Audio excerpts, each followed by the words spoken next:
the students have till time not attended, accepted the invitation? What may be the reason, Aishwarya? Ma'am, don't know. Just check out few students like Ashish, I think. 1 minute, let me check. Ashish, then Akshay, Rathod, Bhushan. These students are the regular one. Jayjit का तो पता नहीं है, पर प्राची, प्रिया, साकेत, सिद्धार्थ, पधारे, बस इतने students ने अभी भी ज्वाइन नहीं किया है। उसमें से ये जो रेगुलर स्टूडेंट्स हैं, एटलीस्ट उन लोगों को अगर इंफॉर्मेशन नहीं होगी तो after the class just talk to them, Aishwarya Yes, ma'am. And Sanyam, है ना? संयम, ये जो लड़के लोग हैं उनको बता देना। ऐश्वर्या तुम भी मॉनिटर हो तो तुम बता देना यस उनको। Sir. Okay, yes ma'am. Yes, ma'am. चल, ओके ओके, ठीक है। You may have got the timetable for this semester, and your studies may also be going on. Let me switch off the camera so that your data may get saved. Okay, so you may have got the timetable, and hereafter, today onwards, we are starting up with our next semester because we unnecessarily the time is getting wasted, and we should be prepared for the next semester also.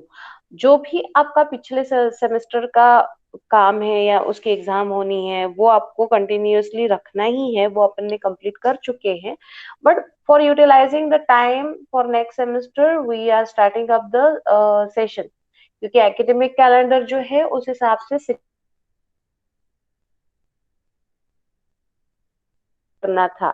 अब exam हुई नहीं है, may be due to some issues they may not have properly scheduled the timetable for exams of your odd semester, but as per their academic calendar we should start the new session from the 16th of January. So in our group we have started the classes in all the colleges, isn't it? So no need to worry about, slowly gradually we start up. You know it very well कि जब physical teaching होता है तो we can cover up the syllabus in a fast way, isn't it? पर जब online session होता है तो ड्यूरेशन भी कम होता है, समझाना भी एज सच बहुत इजी नहीं होता है। इसीलिए हमको generally we use to take down the three months for normal teaching. Physical teaching जो होता था उसमें 3 मंथ्स नियर अबाउट रहता था, मैक्सिमम 3.5-4 तक पहुंच पाता था।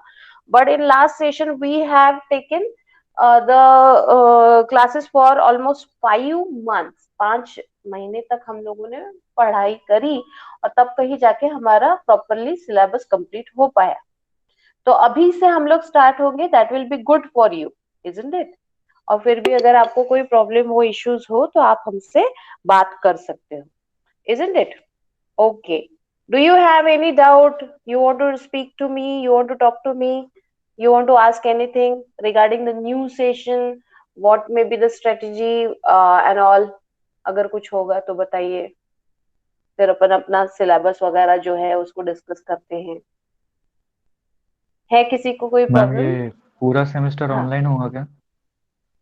बेटा, ये तो 20 तारीख को आपको भी पता होगा कि वो डिक्लेयर करने वाले हैं गवर्नमेंट की तरफ से। अभी वैक्सीन भी आ गया है तो और हम लोगों ने प्रिपरेशन ऑफलाइन क्लासेस की भी शुरू करके रखी है, टाइम टेबल वैसा भी बना के रखा हुआ है। ओके, अगर क्लासेस शुरू भी होते हैं तो फिजिकल डिस्टेंसिंग के साथ में कम स्टूडेंट्स के साथ में होंगे। अपने क्लास में वैसे ही स्टूडेंट्स कम है तो एक साथ सारी स्टूडेंट्स 60 के स्ट्रेंथ में बैठ सकते हैं। और आप लोग वैसे भी 29 स्टूडेंट 28 स्टूडेंट्स हो तो एक साथ आ पाओगे। बाकी जो सेमेस्टर ब्रांचेस हैं उनमें जरूर 2 सेशंस में क्लासेस लेंगे वो लोग। तो hope till 28th we can wait, 20 तारीख तक वेट कर सकते हैं, क्या कहते हैं? बट जैसे 9th और 10th के उन लोगों ने क्लासेस शुरू करवा दी है तो ऑब्वियसली कॉलेजेस तो शुरू कर ही सकते हैं, है ना? इसलिए होप फॉर द बेस्ट। पर ये आफ्टर ऑल डिपेंड आप लोगों पे भी करता है कि आप क्या चाहते हो, है ना? आपके पेरेंट्स क्या चाहते हैं, आप क्या चाहते हो? क्लासेस शुरू हो जाए कि ऑनलाइन शुरू रहे? यू संयम? मैम आप कॉलेज के ऊपर। हम तो कुछ भी कर कॉलेज सकते। के नहीं, स्टूडेंट्स पे रहता है ना, जान आपकी है ना। कॉलेज पे नहीं, कॉलेज तो चाहेगा कि फिजिकल क्लासेस शुरू हो जाए, अपने पास फैकल्टीज है, सब कुछ है, क्लासेस भी है, ऐसी प्रॉब्लम नहीं है अपने को। पर अगर पेरेंट्स भेजने के लिए तैयार हो जाएंगे तो क्लासेस भी शुरू हो जाएगा, और मेनली गवर्नमेंट के रूल्स उस हिसाब से, है ना। ठीक है। Okay ma'am. ओके, चलो अभी आपकी एक क्लास हो गई होगी, पहला वाला क्लास। Yes ma'am. हाँ मैम। ओके, तो 6 सब्जेक्ट्स है इस बार आपको, है ना। 4 सब्जेक्ट्स डिपार्टमेंट वाले हैं, 2 सब्जेक्ट्स, एक इकोनॉमिक्स है, एक फंक्शनल इंग्लिश है, जो डिपार्टमेंटल सब्जेक्ट नहीं है। इस तरह से 6 सब्जेक्ट्स है, उसके लिए कंट्रीब्यूटरी फैकल्टी आती है जनरली, तो इसीलिए वो होल्ड पे रखा हुआ है। 4 सब्जेक्ट्स के साथ में अपन सिलेबस स्टार्ट कर देंगे, दे रहे हैं आज ही से। तो सेकेंड सब्जेक्ट का जो क्लास है, सेकेंड क्लास जो आपकी है, वो मेरे सब्जेक्ट की है।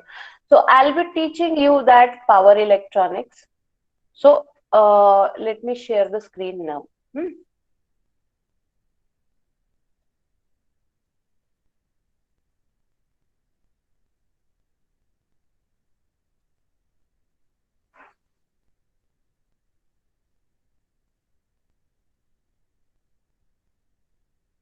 Okay. So this one is nothing but the power electronics. Here I have opened a scheme of examination. 6 semester है आपको, यहाँ पे आपको ये सारे सब्जेक्ट्स है, पावर स्टेशन प्रैक्टिस। ओके, फिर जो सब्जेक्ट मैंने कहा था, engineering economics and industrial management, मतलब इंजीनियरिंग के स्टूडेंट्स तो है, बट अल्टीमेटली उनको जॉब कहाँ करना है, इंडस्ट्रीज में। तो जो इंडस्ट्रीज में जॉब करेंगे हम लोग, तो फिर वहां पे क्या रूल्स और रेगुलेशंस रहेंगे, उससे रिलेटेड ये सब्जेक्ट है, engineering economics and industrial management. Okay, machines power station practice तो आप लोगों का हुआ होगा ना अब भी। तो पावर स्टेशन मतलब जो पावर स्टेशन में जो सारी मशीनरी है, या पावर स्टेशन अलग अलग टाइप के पावर स्टेशन होते हैं, उसके बारे में डिटेल्स आपको इस सब्जेक्ट में पढ़ाया जाएगा। इलेक्ट्रिकल ड्राइव्स है एंड देयर कंट्रोल ड्राइव्स, यानी जो मशीन्स हमने पढ़ाया है उसके एप्लीकेशन ओरिएंटेड ये सब्जेक्ट रहेगा आपका, electrical drives and their control. ठीक है ना।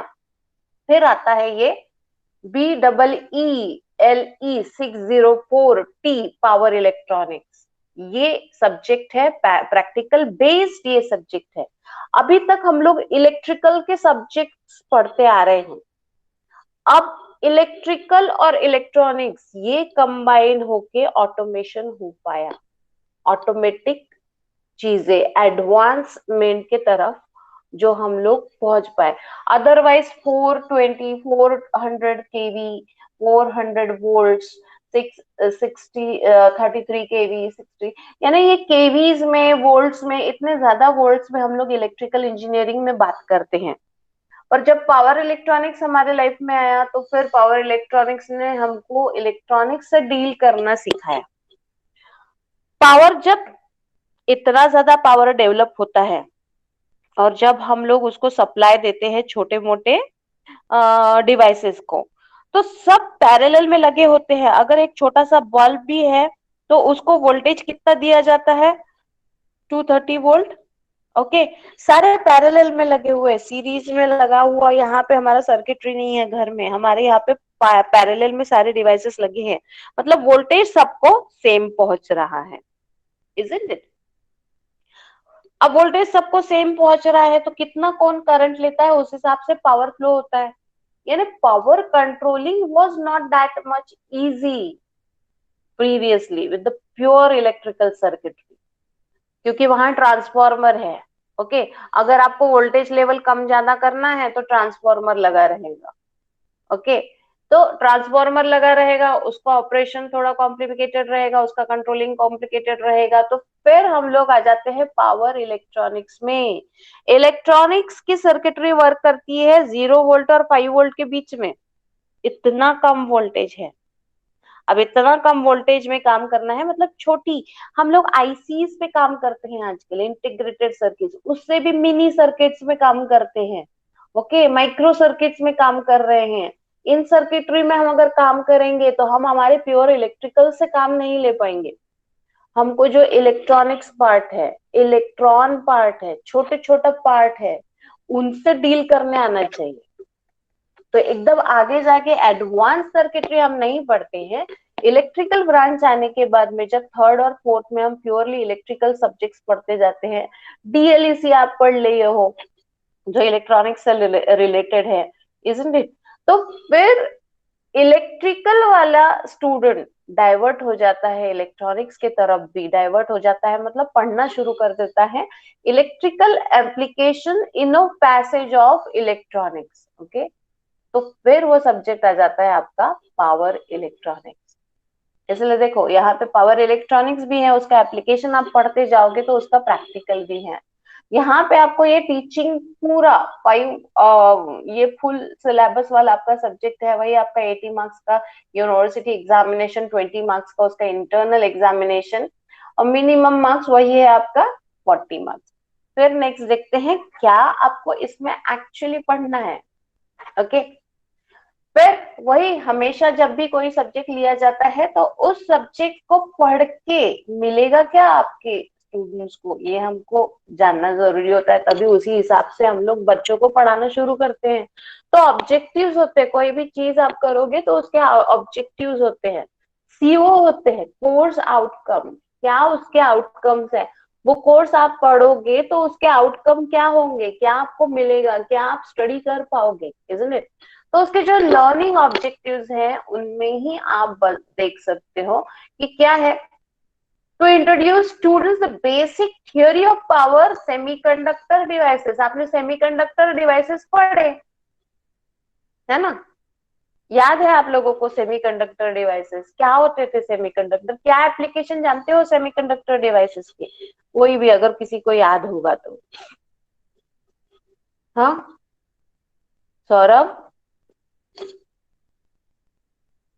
अच्छा चलो ठीक है, बात करने में प्रॉब्लम होगी तो मैसेज बॉक्स यूज करो आप लोग। पावर सेमीकंडक्टर डिवाइसेस को अगर याद करते हो, अभी अब इसके बाद में पूरा सेमीकंडक्टर डिवाइसेस में बात करना है। अभी तक आपने कौन से semiconductor devices, what is the meaning of semiconductor devices, what do you remember till time? बताओ जल्दी जल्दी से, message box, I am waiting for your responses. और नई रिस्पॉन्सेस देते हो तो फिर मैं 1 बाय 1 पूछा करूंगी। संयम, वेरी गुड, चलो संयम ने तुरंत याद तो आया, डायोड्स याद आया संयम को। बाकी आई वांट क्विक आंसर, गलत भी तो चलेगा, आप जानते हो ये चीज है ना, पहली बार नहीं पढ़ा रही हूं ना मैं आपको, तो आप जानते हो गलत भी दोगे, but you should be interactive in the class, है ना?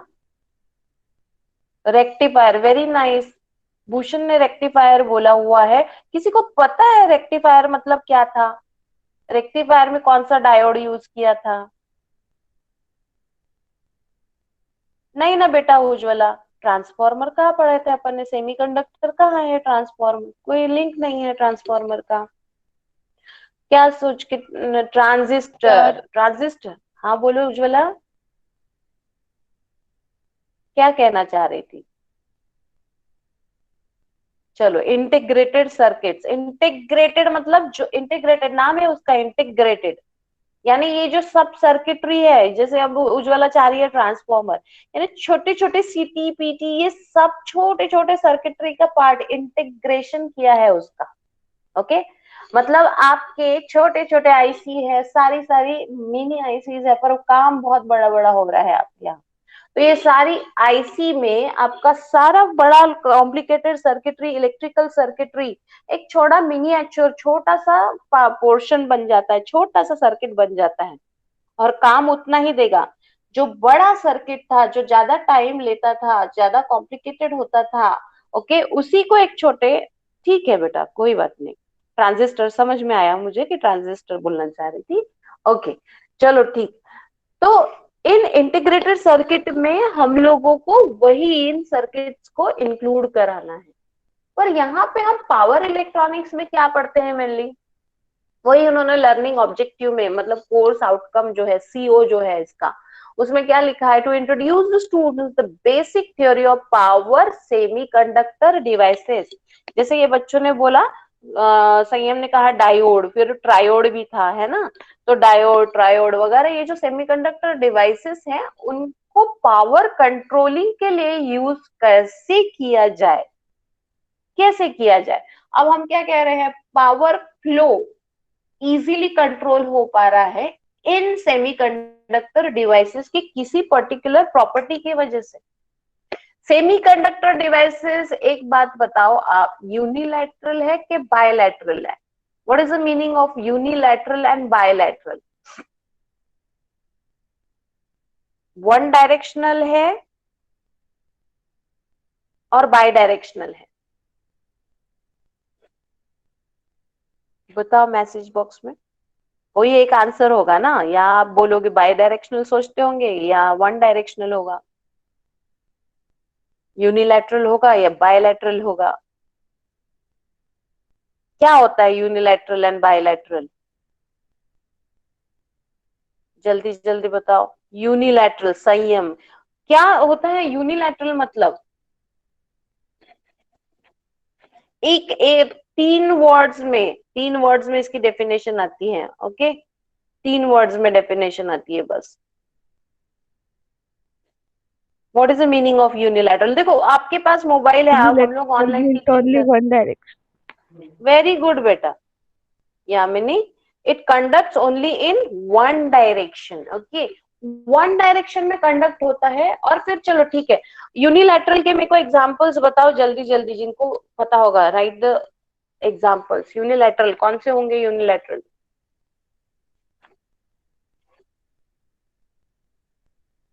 क्या एग्जांपल है यूनिलैटरल जो कंडक्ट होते हैं वन डायरेक्शन से? अगर आपको पता होगा एग्जांपल्स उनकी। नहीं पता?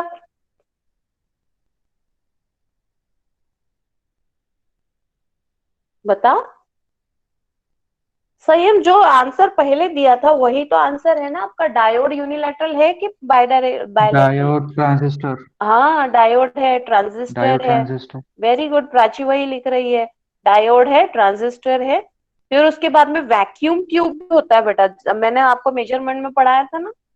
वैक्यूम ट्यूब जो होता है वो भी वैसे ही वर्क करता है, वन डायरेक्शनल होता है, ओके। डायोड है, ट्रायोड है, ट्रांजिस्टर्स है, ओके, ये सारे हैं। अब एक नया चीज आता है SCR, silicon controlled rectifiers, okay. हम लोग पूरा इस पर्टिकुलर सब्जेक्ट में एससीआर ज्यादा पढ़ेंगे। फिर आगे जाके आप लोग बाकी और सब्जेक्ट्स पढ़ते हो, फिर आगे जाके बाकी स्टैटिक कंट्रोलेबल स्विचेस भी पढ़ते जाते हो। हमारे यहाँ पे हम लोग इस पर्टिकुलर सब्जेक्ट में एससीआर पे स्ट्रेस देंगे बिकॉज सबसे पहला बेसिक वही आया था। अब एक छोटा सा प्रेजेंटेशन देखेंगे अपन लोग इसके बाद में, अगर हमको टाइम बचा तो पहले 2-3 लेक्चर्स तो हम लोग इसका इंट्रोडक्शन इंट्रोडक्शन ही पढ़ते हैं, ओके। तो यही है यूनिडायरेक्शनल। और बाय डायरेक्शनल पता बता सकोगे? बाय डायरेक्शनल, ये क्वेश्चन तो बहुत ही आसान होगा। बाय डायरेक्शनल अगर जैसे, Bidirectional means only both हाँ direction. हाँ, यामिनी ने अभी बोथ बोला डायरेक्शन, यूनिडायरेक्ट, दोनों both direct, डायरेक्शन it में। conducts in both the directions, it conducts in both the directions, isn't it? So what are the examples of bidirectional devices or elements? Resistor, capacitor. Very good, very good, quick answer आना चाहिए। Resistor, capacitor, ये सारे, transformer capacitor, भी bye. हाँ बोलो Mansi. Ma'am capacitor भी है ना।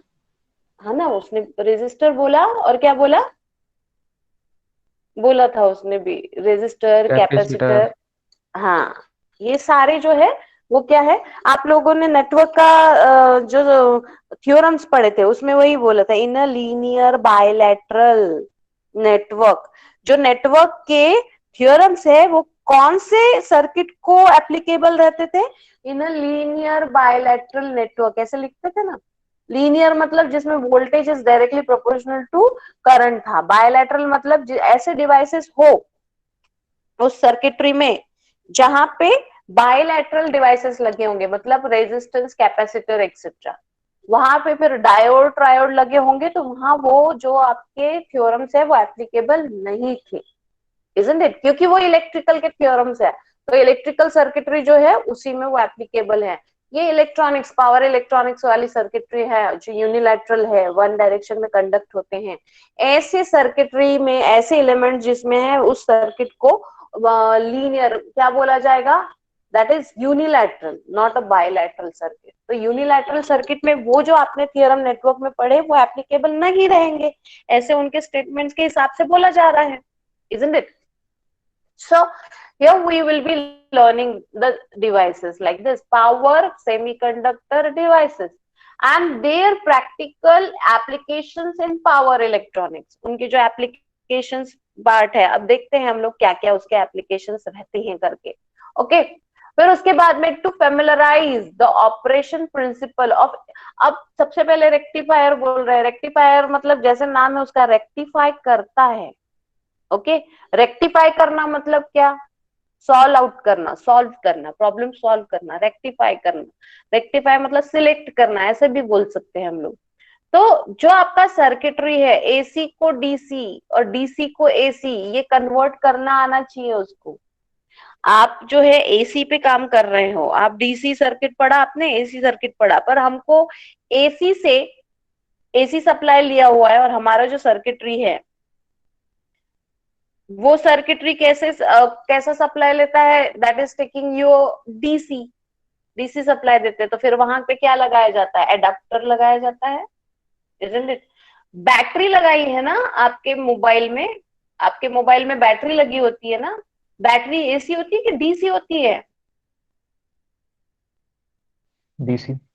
डीसी होती है। सप्लाई कहां से देते हो आप, सप्लाई एसी। देते हो एसी से। तो कैसे सप्लाई दे देते हो, फिर उसको चार्ज कैसे करते हो एसी से, मतलब कोई ऐसा कन्वर्शन डिवाइसेस होगा कि आप एसी से स्विच कनेक्ट कर रहे हो और डीसी डिवाइस को चार्ज कर रहे हो, है ना, ऐसा कोई कन्वर्शन होगा उसको चार्ज करने के लिए। तो वहां एडाप्टर लगाया गया है, जो आपका चार्जर है वहां वो जो बॉक्स है, छोटा सा एक रहता है ना, क्यूबॉइड स्ट्रक्चर, उसको क्या बोलते हो आप लोग, एडाप्टर बोलते हो, है ना। So there it helps us conversion of AC to DC, DC और फिर डीसी में कन्वर्ट करने के बाद में डीसी टू डीसी लिखा हुआ है, to familiarise the operation principle of AC to DC.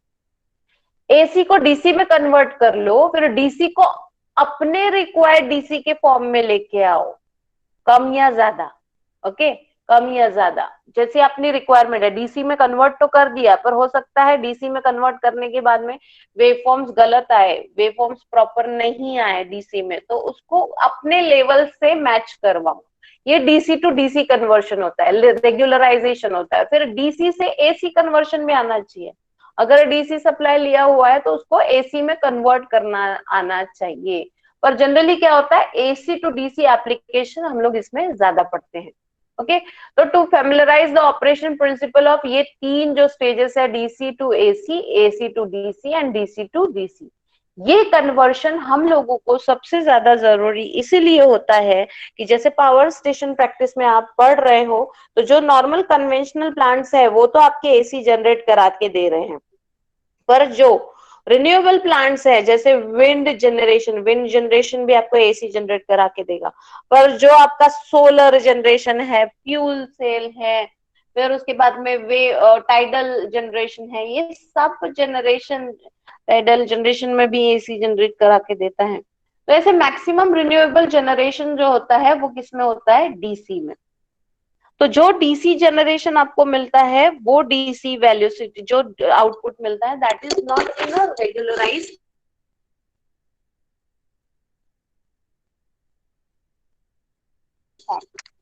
Properly regularize form में नहीं रहता, उसको आपको रेगुलर में डीसी टू डीसी फॉर्म में लेके आना पड़ता है।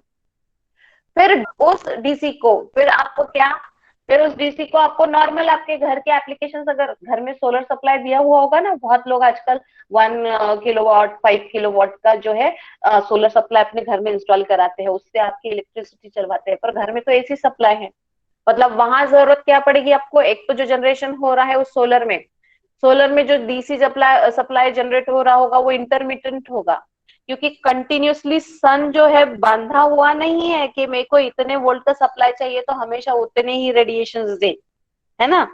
तो वो जिस हिसाब से रेडिएशंस मिल रहा है उस हिसाब से वोल्टेज डेवलप होता होगा, तो उस डीसी को डीसी में, प्रॉपर डीसी में कन्वर्ट कराने जाना, बूस्टर लगाना, ओके, बक और बूस्ट, ये सारी चीजें वहां लगाना, और फिर उसको एसी में कन्वर्ट कराना, यानी डीसी टू डीसी फिर DC to AC conversion. Means now we are actually learning the application oriented work. अभी तक हम इलेक्ट्रिकल ब्रांच क्या है ये पढ़ रहे हैं, पावर इलेक्ट्रॉनिक्स वगैरह वगैरह सब्जेक्ट आने के बाद में हम एक्चुअली उसका एप्लीकेशन ओरिएंटेड लर्निंग शुरू कर देते हैं, है ना। Application oriented learning we start over here. इसीलिए यहाँ पे क्या है, to familiarise the operation principle of AC to DC, DC to DC and DC to AC conversion circuits and their applications. That is the course outcome, that is one of the course outcomes. ऐसे 4 course outcomes है इसके।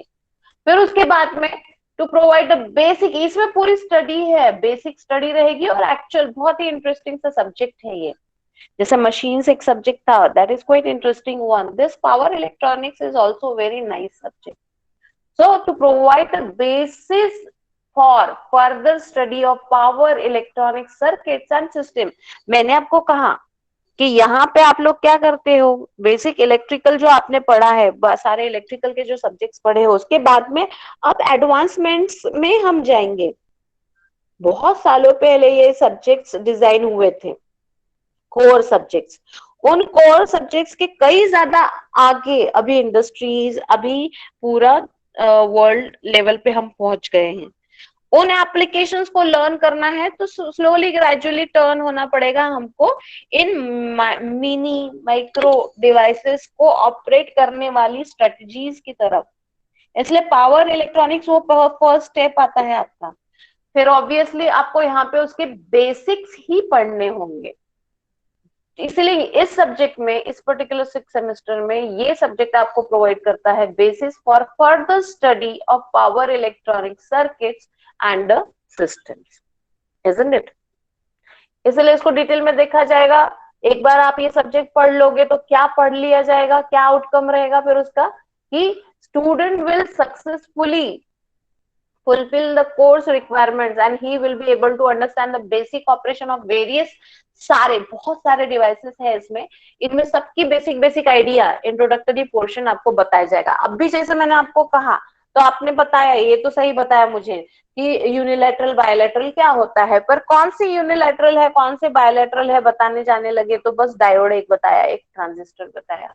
ये subject जब आप पढ़ लोगे तो आपको इतने सारे डिवाइसेस, मतलब you will be able to understand number of such type of devices which are unilateral and which are used in the power electronics, है ना। इसीलिए ये सब्जेक्ट पढ़ने के बाद में you will be able to understand the basic operation of various power semiconductor devices। फिर उनका स्विचिंग ऑपरेशन यही, ये जो मैंने यूनिलैटरल या बायलैटरल की बात करी वो इसीलिए कहा कि बायलैटरल जो थे वो किसी भी साइड से आप कंडक्ट करवाओ, किसी भी साइड से उसको सप्लाई दो। एसी सप्लाई इसीलिए वो वर्क कराते हैं, इसलिए आप जब एसी सप्लाई देते हो तो जो बायलैटरल डिवाइसेस है उनको कोई प्रॉब्लम नहीं होता, क्योंकि एसी सप्लाई में एक हाफ साइकिल पॉजिटिव डायरेक्शन में होती है, एक हाफ साइकिल नेगेटिव डायरेक्शन में होती है।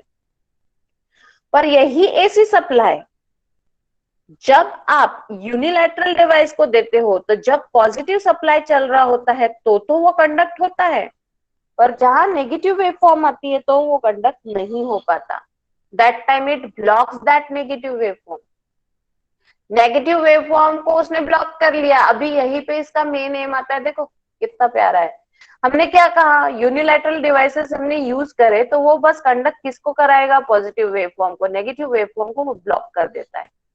अब जब वो नेगेटिव वेवफॉर्म को ब्लॉक कर देगा, तो आपके आउटपुट में क्या मिलते जाएगा, बस पॉजिटिव वेवफॉर्म, इजंट इट।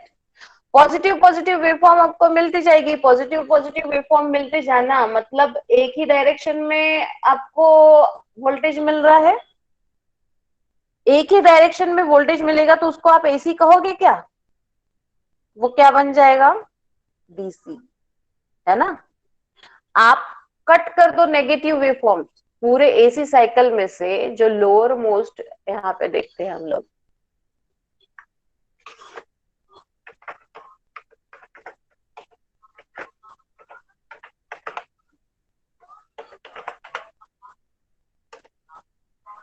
ये एसी वेवफॉर्म है आपकी, है ना।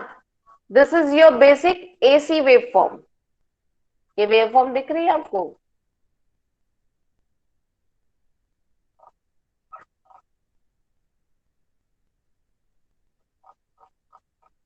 इसमें डायग्राम में देखते हैं अपीयर हो रही है क्या। This is a basic AC waveform, this is AC waveform. इस एसी वेवफॉर्म में you may be able to see the cursor also. ये पॉजिटिव वेवफॉर्म जब जाती है तो आपका डिवाइस जो आपने सर्किट में लगाया है वो कंडक्ट होता है। जब नेगेटिव वेवफॉर्म आती है तो नहीं होता, फिर से पॉजिटिव आएगी तो कंडक्ट होगा, नेगेटिव आएगी तो उसको ब्लॉक कर देगा। मीन्स व्हाट विल रिमेन, क्या बच जाएगा? बस पॉजिटिव पॉजिटिव साइड, है ना। बस पॉजिटिव पॉजिटिव साइड बचेगी। बस पॉजिटिव पॉजिटिव साइड बचेगी तो फिर जो सारी नेगेटिव वेवफॉर्म में जो सारा लोअर पोर्शन है, नेगेटिव वाली जो साइड है, वो आपकी सारी इंटरप्ट हो जाएगी, वो सारी आप डिलीट कर सकोगे। तो यहाँ पे जैसे आपको दिख रहा है, ये बस बचा, ये है रेक्टिफिकेशन, है ना। ये पॉजिटिव मिला, ये पॉजिटिव मिला, ये पॉजिटिव मिला, ये नेगेटिव आपको नहीं मिला, नेगेटिव नहीं मिला। मतलब फर्स्ट हाफ साइकिल में आप एक रेक्टिफायर ऐसे लगा रहे हो कि वो बस पॉजिटिव साइड में कंडक्ट होता है। आप उसको कहा जाएगा हाफ वेव रेक्टिफिकेशन। उसमें बस हाफ वेव को रेक्टिफाई कर पाए, हाफ वेव को सिलेक्ट कर पाए। रेक्टिफाई मतलब क्या है, देखते हैं क्या मतलब है rectification. What is the meaning of rectify? दिया है क्या? पर वो पूरा remedy to purify specially by repeated और fractional distillation to set right, okay, to correct by removing the errors. ये मतलब है दिया हुआ, क्या बोल रहे हैं? To correct by removing the errors, adjust the rectify, okay. तो रेक्टिफाई मतलब क्या है? प्यूरिफाई करना, करेक्ट करना है बाय रिमूविंग समथिंग। तो हम इलेक्ट्रिकल में इस रेक्टिफाई इस वर्ड को लेके आए और रेक्टिफायर बना दिया हमने, इजंट इट। हमने रेक्टिफायर बना दिया, उस रेक्टिफाई इस वर्ड को लेके आ गए, ओके। उस वर्ड को हम लोग लेके आ गए और फिर हमने उसको कहा कि दैट इज आवर रेक्टिफायर। तो ये रेक्टिफायर करता क्या है? हाफ वेव को रेक्टिफाई करता है। मतलब उसके लिए एरर क्या है? नेगेटिव वेवफॉर्म, नेगेटिव वेवफॉर्म उसको एरर है। तो ये रेक्टिफायर या ये जो डायोड, ये ट्रायोड, ये रेक्टिफायर जो है वो हमने पॉजिटिव वेव से कंडक्ट होने वाला एक रेक्टिफायर सिलेक्ट किया, ओके। एक एससीआर, एक डायोड, एक ट्रायोड सिलेक्ट किया जो बस पॉजिटिव डायरेक्शन में कंडक्ट होता है। तो हमको ये हाफ वेव का रेक्टिफायर मिला। तो इसमें कैसा है? ये डीसी हुआ ना, वन डायरेक्शनल ही है, तो ये डीसी हुआ। पर इसका एवरेज जब आप लोगे फोरियर ट्रांसफॉर्म में, आप क्या करते हो? वेवफॉर्म जब आपके पास रहती है तो उसका एवरेज यानी फाइनल आउटपुट क्या मिलता है, ऐसा मिलेगा। तो कौन है? प्राची या कोई भी, चलो ठीक है, प्राची नहीं, कोई भी। अब आपको समझ में आ सकता है ये हाफ वेव रेक्टिफायर अगर रहेगा तो इससे एक्चुअल आउटपुट क्या मिलेगा, इसका average in between somewhere here, यहाँ बीच में कहीं वेवफॉर्म मिलेगी आपको, है ना। बीच में कहीं टोटल इस पूरा हाफ, इस पूरा हाफ, इस पूरा हाफ, इसको आप एवरेज लोगे तो एक स्ट्रेट ऐसी लाइन मिलनी चाहिए। वो कहाँ मिलेगी? यहाँ कहीं बीच में मिलेगी, तो कम वैल्यू मिलेगा उसका, हमको ज्यादा चाहिए। हमको ये देखो, पहली वेवफॉर्म क्या है? Straight I, current I. Second current मतलब ये डीसी करंट है, दूसरे इसमें क्या है? हाफ वेव रेक्टिफिकेशन से मिला हुआ डीसी है। इस डीसी से आपको आउटपुट मिलता है फोरियर ट्रांसफॉर्म से। तो आपको जो ओवरऑल फाइनल मैक्सिमम वैल्यू मिलती है वो कहीं बीच में यहाँ मिलेगी। तो यहाँ जीरो वैल्यूज भी बहुत जगह है, इसलिए ये जीरो वैल्यू कम मिलती है। फुल वेव रेक्टिफायर में एक डायोड आप ऐसा लगाते हो जो पॉजिटिव डायरेक्शन में भी कंडक्ट करता है और वही साइमल्टेनियसली और एक डायोड लगा हुआ रहता है ऑपोजिट डायरेक्शन में, जो negative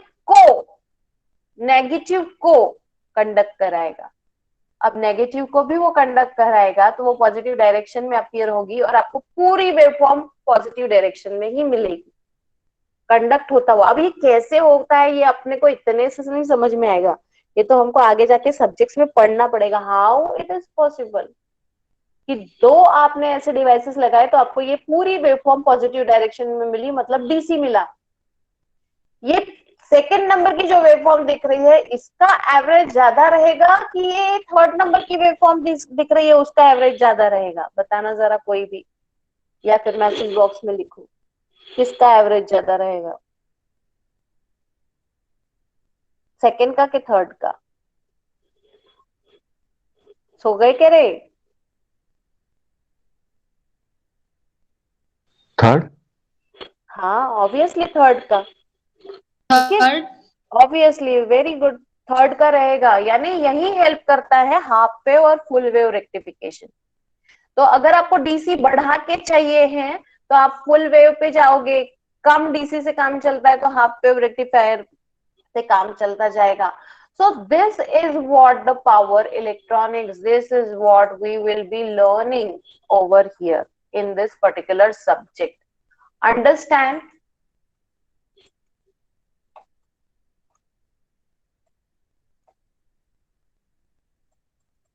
We will be understanding that switching operation. ये switch किया ना इसमें, switch मतलब turn on and turn off possible हो पा रहा है यहाँ पे।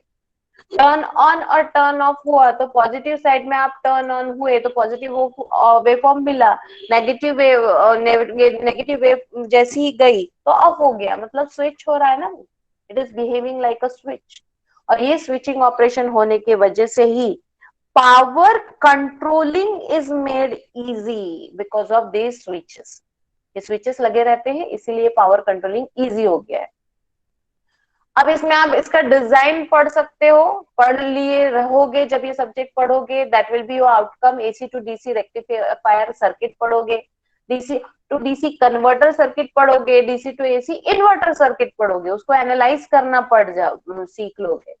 और finally you will understand the role of power electronics play in the improvement of energy usage efficiency and development of renewable energy technology.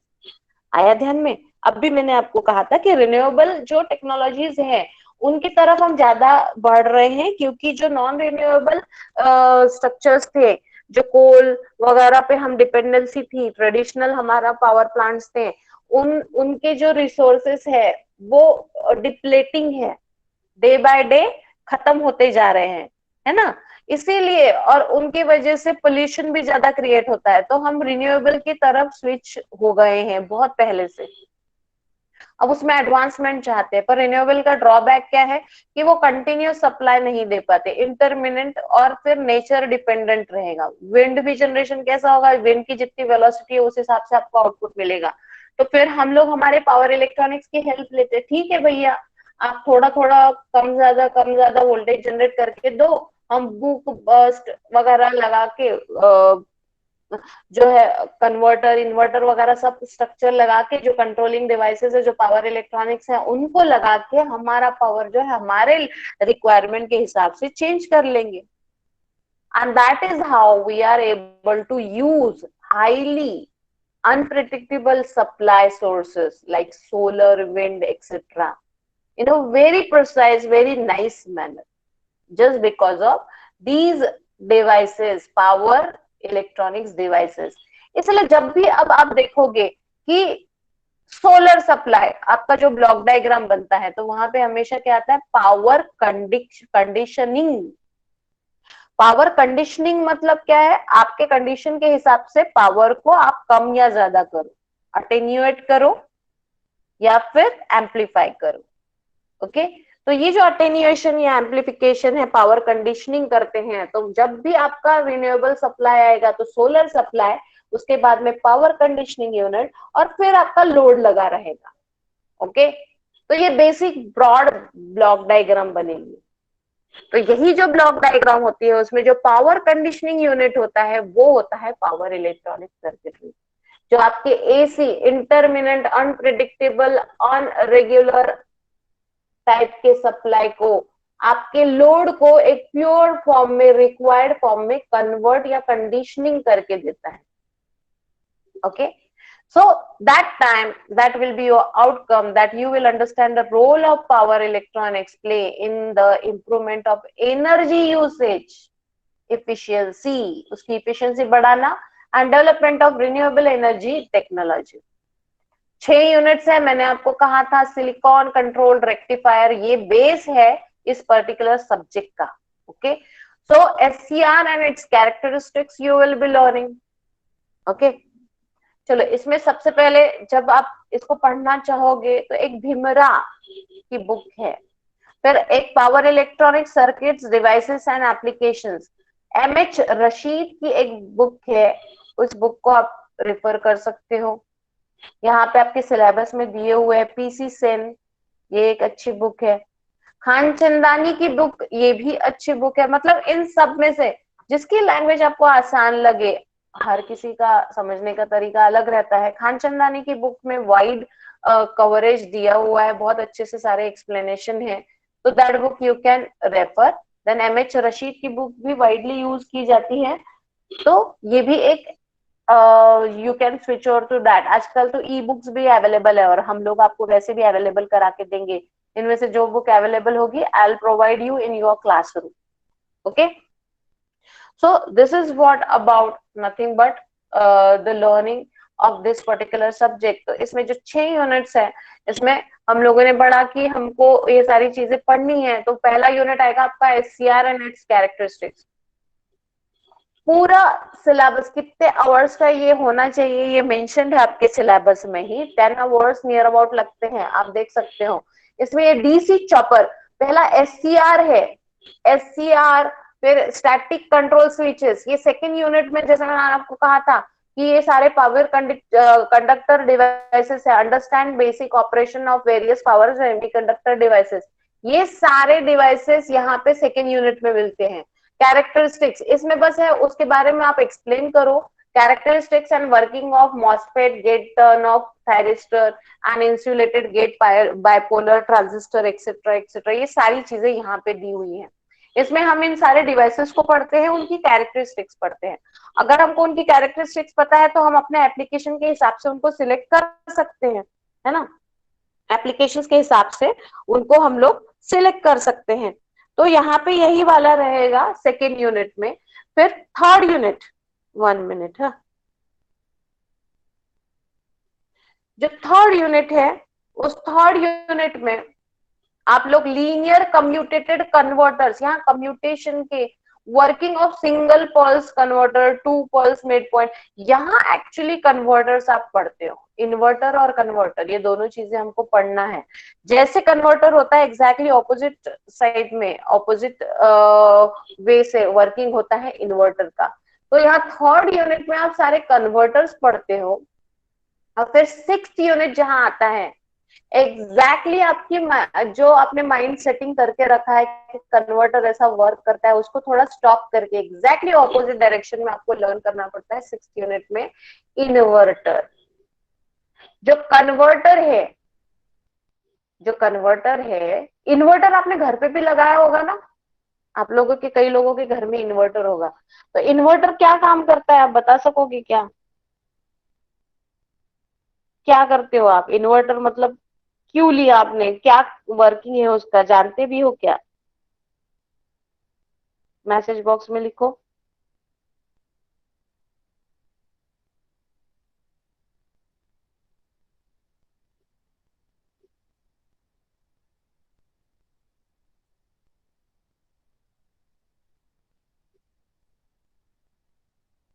क्या लिखा? DC to AC, DC to AC, ये इन्वर्टर है। DC टू AC, बैटरीज लगी होती होगी फिर उसमें, है ना। DC को AC कन्वर्ट करता है। तो ये कन्वर्टर क्या करता होगा फिर? मैंने कहा इन्वर्टर एग्जैक्टली अपोजिट है, DC को AC में कन्वर्ट करता है। तो इन्वर्टर क्या करता होगा?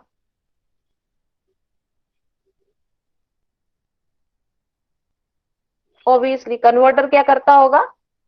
कन्वर्ट करता है आपके जो AC वेवफॉर्म है उसको DC में। और इन्वर्टर क्या रहेगा आपका? जो आपका DC वेवफॉर्म है, हाँ वेरी गुड मानसी, जो DC है उसको इन्वर्ट करता है आपका AC में। जो आपके घर में इन्वर्टर्स लगे हुए हैं, तो ये जो कन्वर्टर्स हैं, पहले हम लोग जो कन्वर्टर्स हैं उनको हम लोग पढ़ते हैं, तो वो आपके जो AC है उनको कन्वर्ट करा देता है डीसी में. ओके, तो converter is important in this particular subject. That is why initial ये जो थर्ड और फोर्थ यूनिट है, पहला हम लोग इन कन्वर्टर और इन्वर्टर्स में जो कंपोनेंट्स यूज करते हैं वो हम यूनिट 1 और यूनिट 2 में पढ़ते हैं. सबसे ज्यादा यूसेज है एससीआर्स का, तो बहुत लेंथी टॉपिक होता है ये एससीआर एंड इट्स कैरेक्टरिस्टिक्स. फिर उसके बाद में छोटे मोटे बाकी डिवाइसेस है एससीआर के अलावा, उसके ऑप्शंस है, मॉसफेट है, गेट टर्न ऑफ थायरिस्टर, फिर उसके बाद में ट्रायड, फिर उसके बाद में AC regulator, unijunction transistors, ये सब है. इनके छोटे मोटे एप्लीकेशंस हम सेकेंड यूनिट में पढ़ेंगे. थर्ड यूनिट में एक्चुअली लर्न करते हैं हम लोग कन्वर्टर्स को. फिर उन कन्वर्टर के बाद में थ्री फेज, उनके एक्चुअल एप्लीकेशन सिंगल फेज और थ्री फेज फॉर्म में पढ़ लेते हैं हम लोग फोर्थ यूनिट में. अब जब आपने उसको डीसी में कन्वर्ट करा दिया, एसी को डीसी में कन्वर्ट करा दिया, तो एसी में डीसी में कन्वर्ट करा देने के बाद में ट्रांसफॉर्मर क्या करता है, एसी की लेवल चेंज करके देता है. कम वोल्टेज को ज्यादा स्टेप अप और ज्यादा वोल्टेज को कम, मतलब स्टेप डाउन. तो एसी में ही लेवल चेंज करा के देता है ट्रांसफॉर्मर, है ना. पर डीसी जब आपको मिला तो डीसी में भी तो आपको कम ज्यादा वोल्टेज लगेगा ना. हो सकता है 200 वोल्ट आप जनरेट कर रहे हो और आपको बस 5 वोल्ट का एप्लीकेशन है. हो सकता है 50 वोल्ट आप जनरेट कर रहे हो, 10 वोल्ट आप जनरेट कर रहे हो, आपको 1 वोल्ट चाहिए है. तो फिर क्या लगाओगे, तो जो डीसी का ट्रांसफॉर्मर होता है, डीसी ट्रांसफॉर्मर मतलब क्या होता है, उसको ट्रांसफॉर्मर नहीं कहते, उसको कहते हैं चॉपर. चॉप करेगा वो पूरा. एसी मतलब स्ट्रेट लाइन है ना, उसको कट कट कट करते जाएगा. ओके, तो कट करते जाएगा तो क्या हो जाएगा, एवरेज कम हो जाएगा, इसलिए उसको कहा जाता है चॉपर. जो आपकी डीसी स्ट्रेट वेव फॉर्म है उसको बीच बीच में कट करते जाओगे और फिर उसका एवरेज लोगे तो ओवरऑल वैल्यू कम होती जाएगी. इसलिए फिर आप इस 5th यूनिट में पढ़ते हो चॉपर, यानी डीसी चॉपर. यानी क्या होता है, DC transformer. It changes the level of DC. DC के लिए कोई ट्रांसफॉर्मर अवेलेबल नहीं है, पर डीसी के लिए लेवल चेंज करने के लिए क्या अवेलेबल रहता है, चॉपर. फिर आता है 6th यूनिट. हम लोग पूरा यहाँ पे एसी को डीसी में कन्वर्ट करा लिया, उसका लेवल चेंज करा लिया. फिर लास्ट यूनिट में अगर आपके घर में एसी नहीं प्रॉपर्ली वर्क करता है तो जो डीसी सप्लाई अवेलेबल है, जो बहुत ज्यादा कॉम्पिटेबल नहीं होता है कंटिन्यूस सप्लाई देने के लिए, तो for the time being we can use that. इसलिए बैटरीज को हम यूज करेंगे, हम बैकअप को यूज करेंगे. तो उस डीसी सप्लाई को इन्वर्ट करना है एसी सप्लाई में, तो उसमें जो सारी आपकी कंट्रोलिंग डिवाइसेस, सारे जो आपकी स्ट्रेटेजीज लगेगी, जो वर्किंग लगेगा, वो हम लास्ट यूनिट में पढ़ते हैं, यूनिट 6. Isn't it. इसलिए मेन यहाँ चेंजेस कहाँ आते हैं, सबसे पहले यूनिट में तो 10 आवर्स का है वो. फिर चॉपर, एक बार एसी को डीसी में कन्वर्ट करा लिया आपने, फिर उसको लेवल चेंज कराने के लिए, मतलब 5th यूनिट में चेंजेस आते हैं आपके. एक वाइड माइलस्टोन है ये. उसके बाद में नेक्स्ट एक लेवल है, मतलब हम 3 पार्ट्स में इसको डिवाइड, 4 पार्ट्स में इसको बेसिकली चेंज कर सकते हैं, क्लासिफाई कर सकते हैं. पहला बेसिक्स या सारे components of power electronics devices. फिर एसी को डीसी में कन्वर्ट करना, डीसी मिल गया तो उसका लेवल चेंज करना, और फिर डीसी को एसी में चेंज करना. ये 4 पार्ट्स में ये सब्जेक्ट हमारा खत्म हो जाता है. ओके, चलो फिर आज का लेक्चर हम लोग यहाँ खत्म करते हैं. किसी को कुछ डाउट होगा, कुछ पूछना होगा तो you can ask me, otherwise you can conclude over here. You can complete this one and switch over to your next class. Good day. Ma'am मुझे बोलो. इनविटेशन लिंक नहीं मिला. फिर तुम कैसे आए? मैम वो शेयर दूसरे किया था से? लिंक इसका. अच्छा, कौन बोल रहा है, एक मिनट देखिए. सौरभ, तुम मुझे ना ये भेजो अपना आईडी. Okay ma'am. भेजा है सौरभ, एक मिनट देखते हैं तुम्हारा यहाँ पे नाम है कि नहीं. तुम्हारा बाद में बना होगा ना. Yes ma'am. तुम मुझको अपना आईडी भेजो, मैं तुमको ऐड करती हूँ। इसी में डालो ना, इसी मैसेज बॉक्स में डालो, अभी के अभी ऐड कर देती हूँ तुमको। Yes ma'am. DBSER वाला आईडी। हाँ, ऐश्वर्या और संयम, बाकी भी यस एक दो मैम। स्टूडेंट्स है शायद, हाँ, जिनको लेट ऐड किया गया था ना, उनके भी आईडीज मांगना। हाँ तुषार, तुम भी डालो अपना ओके। जो DBSER का आईडी है, अब भी डालो यहाँ पे। बाकी बाकी लोग, you may leave the class now, we have concluded over here. Saurabh, S capital आहे का? नो मॅम, एस स्मॉलच आहे. मग कसं काय लिहितो रे तू? असं आयडी लिहून पाठवतो का? मॅम ते आपल्या आप ऑटो करेक्ट होऊन जातं ना ते टायपिंग मध्ये. अरे तर थोडे कष्ट आपण घ्यावे, है की नाही? Yes, असं ma'am. कधी आयडी पाठवतोय आपण, ऍड करत जातोय. मैम अटेंडेंस का नहीं आया। अटेंडेंस का क्या नहीं आया बेटा? अरे हाँ, वेरी नहीं। Good very good. एक मिनट, स्टे हियर हाँ मैम। ओनली। ऐश्वर्या सबको बता दो, मैं क्रिएट कर रही हूँ, ओके, अटेंडेंस हाँ को। मैम।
हाँ, अटेंडेंस क्रिएट कर ली है, आप लोग अपने इसमें मार्क कर लो उसको।